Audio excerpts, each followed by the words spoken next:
going to ask Simon Feld to start us off with some questions this morning. Thank you, Chair, and thank you to our witnesses for joining us. And please do speak in very simple terms, because some of us aren't that bright either. This is our second session looking at drugs.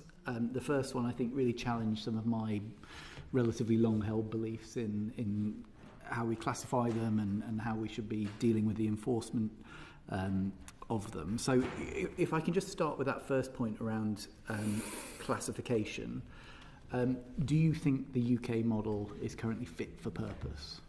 Professor Nutt, if I start with you. Well, I think it's very clear it's not.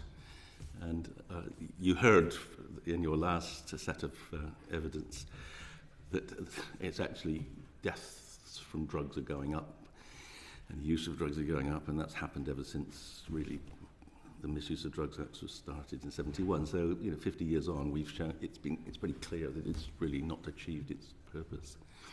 And one of the reasons it hasn't done that what it was supposed to do is because it isn't based on evidence.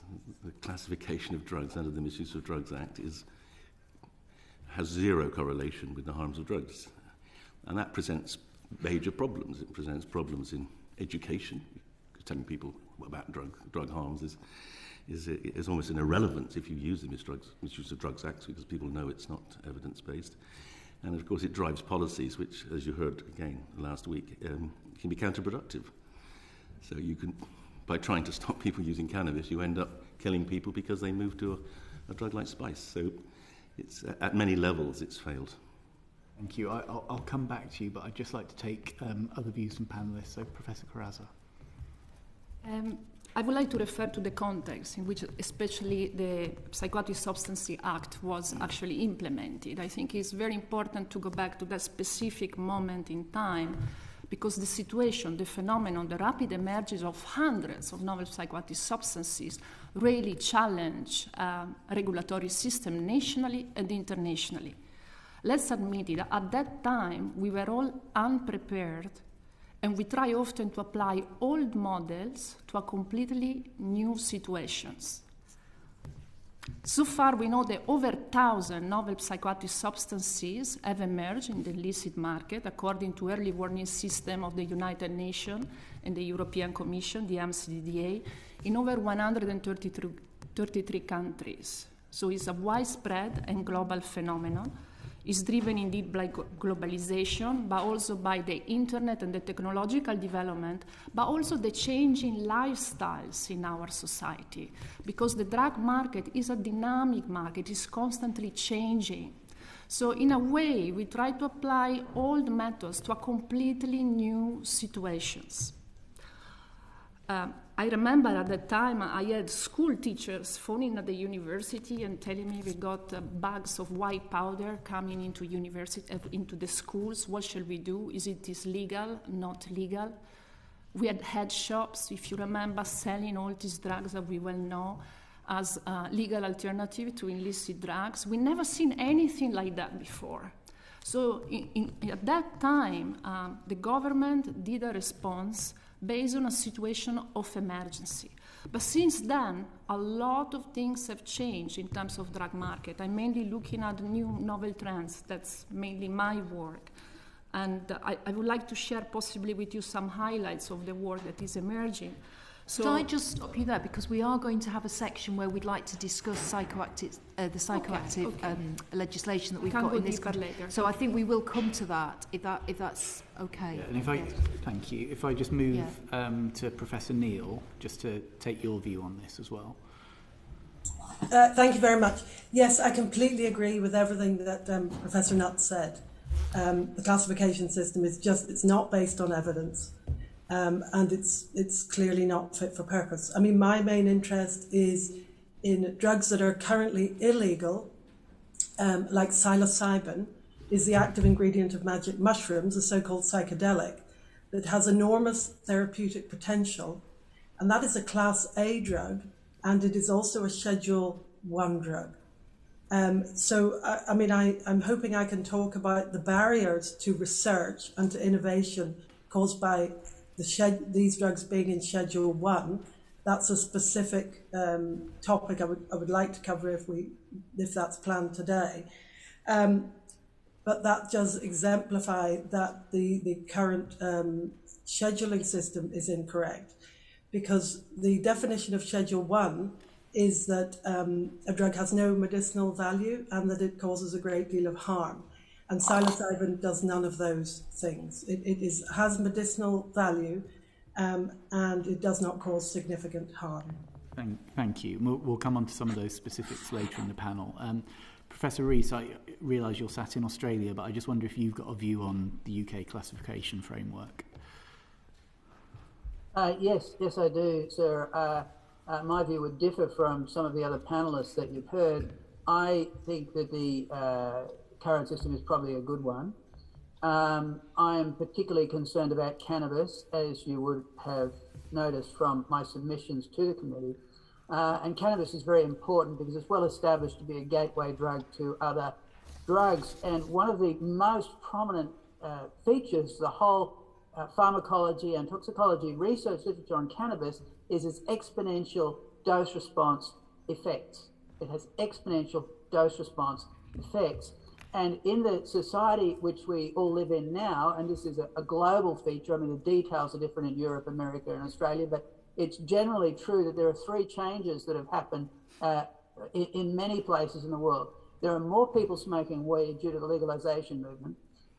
There is more people smoking weed daily. The intensity has gone up. In the US, it's gone up 2.1-fold in the last 12 years. And the concentration, the THC concentration, in fact, the concentration of a lot of cannabinoids has gone up enormously, as is well established. Now, the point is you have three trends. You have a higher prevalence of use, a higher intensity of use, and a higher cannabinoid concentration, all acting at the same time. The point is that the community is being relatively suddenly springboard catapulted up into the high genotoxic dose zone. And the genotoxicity of cannabis is virtually never discussed in public. It's a huge issue. It affects brain development, it affects the development of every organ system in the body, and it's linked with numerous cancers, as our recent papers show. So the magic which the current regulatory system has done is to confine the community to a relatively low dose of cannabis use.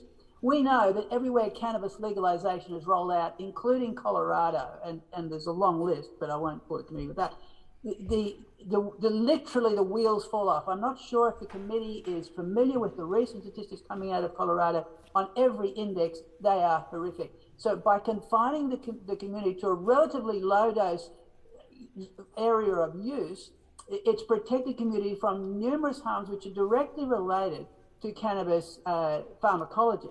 So we think the current regulatory system, which is relatively tight compared to what's being proposed, is relatively successful, except that, this is a big exception, in our view, massive community education needs to occur so that everybody's on the same page about the risks. Because right now there's a lot of talk, which is mostly hypothetical, and there's very few randomized controlled trials, which is the clinical gold standard, I'm sure you all know, for cannabis or the other illicits. And a lot of the established harms of these things are well established. And right now, the general discussion has got way out of kilter in terms of overemphasizing these hypothetical, perhaps, benefits and underemphasizing the known risks, especially in the case of cannabis, the genotoxicity, the exponential effect, and the fact that it applies to many of the common cannabinoids. Thank you. And if I can stop you there, because we're going to be coming back onto this topic later, and I'm sure you'll have a lot to say on it. Just for those who, the majority who have issues with the current model, I'm curious to hear what you think would work.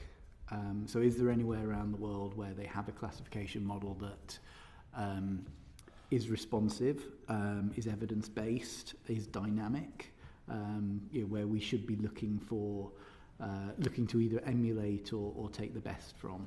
Professor Nutt, if I come to you. Well, yes. I mean, there's two separate aspects to this. So you can achieve, I think, important goals by changing the way you enforce prohibition on drugs. So the most obvious example is decriminalisation, which is shown to be really quite effective in countries like with cannabis in the Netherlands. It actually reduced the gateway effect that cannabis might have had, which of course is not actually due to the drug, but is due to the way you get the drug from, and the fact that to get cannabis you're almost always dealing with a dealer who will offer you other drugs. You've got Portugal, where we've seen essentially removing drug users out of the criminal system and putting them into the health system has dramatically reduced the deaths from opiates, whereas in the UK they've reduced their deaths by 2/3 in the last 15 years. Ours have increased by 2/3 in the last 15 years. And you've got countries now beginning to open up the utility or change their regulations so that it's easier to study these drugs. And as Joe Neal said, there's remarkable evidence developing on the clinical utility. And my own view, and I'm one of the leaders researching in this field, is that the last 50 years it's been the worst censorship of clinical research in the history of the world. The opportunities we've lost in the last 50 years by essentially not allowing proper studies on cannabis, making it very, very difficult to study psychedelics like psilocybin and MDMA. That's actually been the wasted opportunities are vast. So we should be changing the regulatory system to make it more honest, or the classification system to make it more evidence-based. But the regulatory controls, I think those are the things we really should be focusing on, because it would be quite easy, as Rudy Fortson said at your last hearing, it's much easier to change the regulations to facilitate at least the medical profession having proper access to these. Can I ask, just to follow up on that, because you paid a political price over the years for speaking up on this. What's lacking in our country to stop us making that decision? Is it political will? What was the framework if we pick on Portugal, for instance, that allowed them to move to the model that they've got now? Well, it's interesting. If you look at Portugal, in many ways the main driver was economic. Because there comes a point, and we've seen it's not just in many countries which enforce regulation, try to stop drug use through criminalisation of people. That's very, very expensive. I mean, I think in this country we have doubled our prison population in the last 40 years, and that's all due to drug crime. You can work it out. So that's billions and billions of pounds that have been wasted by putting people with drug problems in prison when they should have been treated outside. So the Portuguese movement was really driven to try to reduce this enormous cost of policing, and it's been very successful.